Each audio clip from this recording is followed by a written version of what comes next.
بسم الله الرحمن الرحيم والصلاة والسلام على أشرف المرسلين في إطار دروس الدعم المقدمة عبر موقع جامعة سقراس. نشرع اليوم إن شاء الله في تقديم شرح فيديو تي بي نيميرو 3 تحت عنوان لا سبكتروسكوبي انفراروج الذي يندرج في مقياس تي بي دي ميثود d'analyse spectroscopique لطلبة السنة الثالثة تخصص كيمياء عضوية. Donc, avant de commencer, je voudrais donner un petit rappel sur la spectroscopie infrarouge.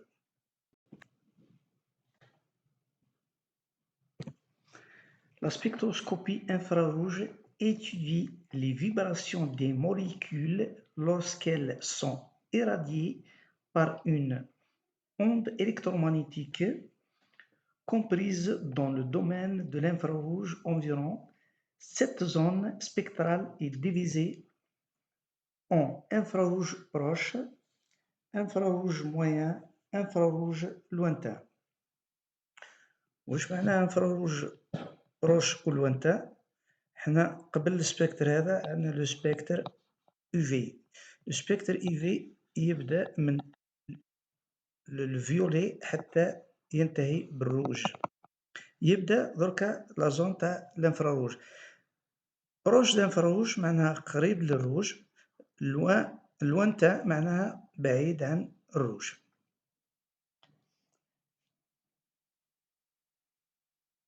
Dans la pratique, le domaine infrarouge étudié s'étend sur un domaine en longueur d'onde du 400 à 4000 cm-1.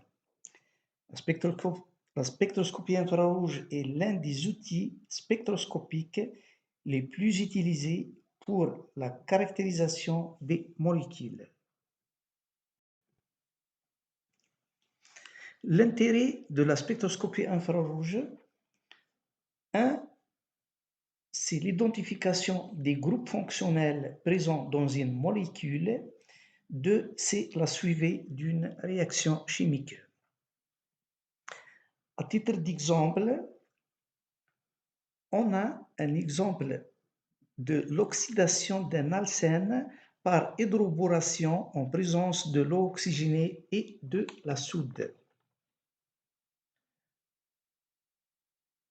Donc, si on compare les deux spectres du produit final et initial, on observe l'apparition d'une bande large correspond à la vibration de la liaison OH de l'alcool et en même temps, la disparition totale de la bande intense de la vibration de la liaison CC de l'alcène dans la zone de 1500 jusqu'à 1680. Donc, le spectre nous confirme que la réaction est terminée. Le spectre infrarouge représente la transmittance T en fonction du nombre d'ondes sigma. En abscisse, on a le nombre d'ondes exprimé par centimètre-1 et compris généralement entre 400 à 4000 cm-1. Attention, l'axe est orienté vers la gauche. En revanche, on trouve en ordonnée la transmittance que nous mesurons en pourcentage et qui va donc du 0 à 100%. On voit sur un spectre infrarouge les différents modes de vibration, d'élongation et de déformation. D'élongation, et déformation, l'intensité de la bande est liée à la variation du moment dipolaire et la concentration. On observe par exemple que cette bande d'absorption a une transmittance très faible. Lors de l'étude d'un spectre infrarouge, il faut toujours distinguer deux domaines. Je trace un trait vertical à 1400 cm-1. Donc, je définis mon spectre en deux zones. Une zone à gauche de cette ligne et une zone à droite. À gauche, on a la zone qu'on appelle la zone de diagnostic,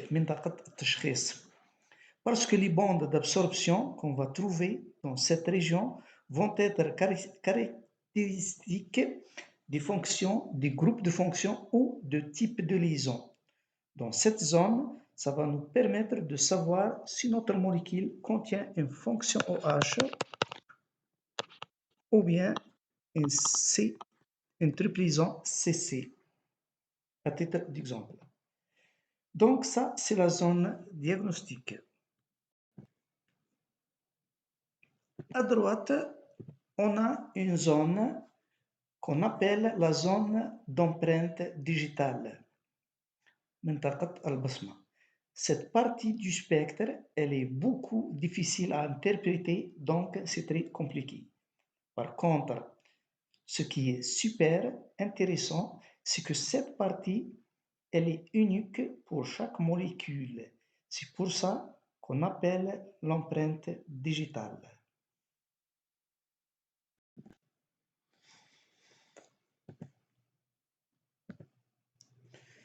Le schéma suivant décrit le principe de fonctionnement d'un spectrophotomètre infrarouge à double faisceau. Le faisceau du haut passe à travers l'échantillon testé. Le faisceau du bas correspond à un témoin. Dans le pratique, on emploie le Cabière.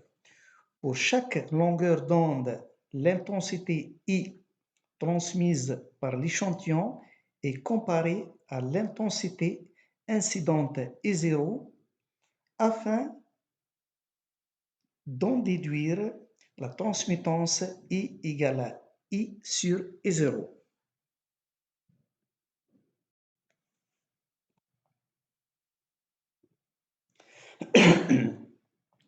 Les fréquences d'élongation peuvent être estimées par l'application de la loi de Hooke. L'application de cette loi, deux atomes A et B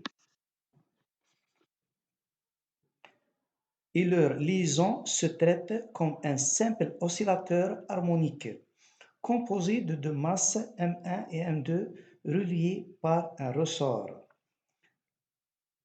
La formule suivante établit la relation entre le nombre d'ondes et la constante de la force de la liaison.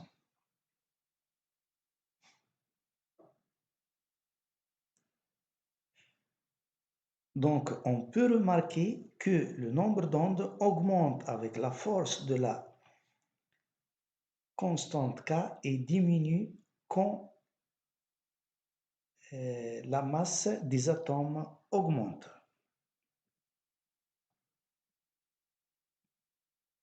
Effet de la masse des atomes sur la fréquence de vibration. Donc, on peut aussi remarquer que lorsque la masse atomique augmente, la fréquence va diminuer. L'effet de la force de la liaison sur la fréquence de vibration. Et ici, lorsque la force de la liaison augmente, donc on va observer que la fréquence va augmenter. Effet de la polarisation de la liaison sur l'intensité de la bande d'absorption. Donc, nécessite un moment dipolaire pour qu'il y ait absorption. Donc, quand un moment dipolaire, qu'une absorption dans l'infrarouge, moment dipolaire nul, pas d'absorption dans l'infrarouge. Les molécules symétriques O2, N2, Cl2, le moment dipolaire est nul, donc ils sont transparentes dans l'infrarouge. Liaison faible polarisée, bande peu intense.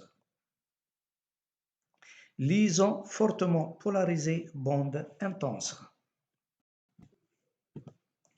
Les différents modes de vibration. Une élongation symétrique et asymétrique. نرمزولهم دلتا S, delta symétrique et delta asymétrique. Et on a des formations angulaires, نرمزولو delta, on a de type dans le plan, un cisaillement ou une rotation. Donc, dans le plan, nous delta B, dans le plan, des formations dans le plan. L'autre type, c'est hors plan, un balancement ou une torsion. Donc, nous delta hors du plan, déformation hors du plan.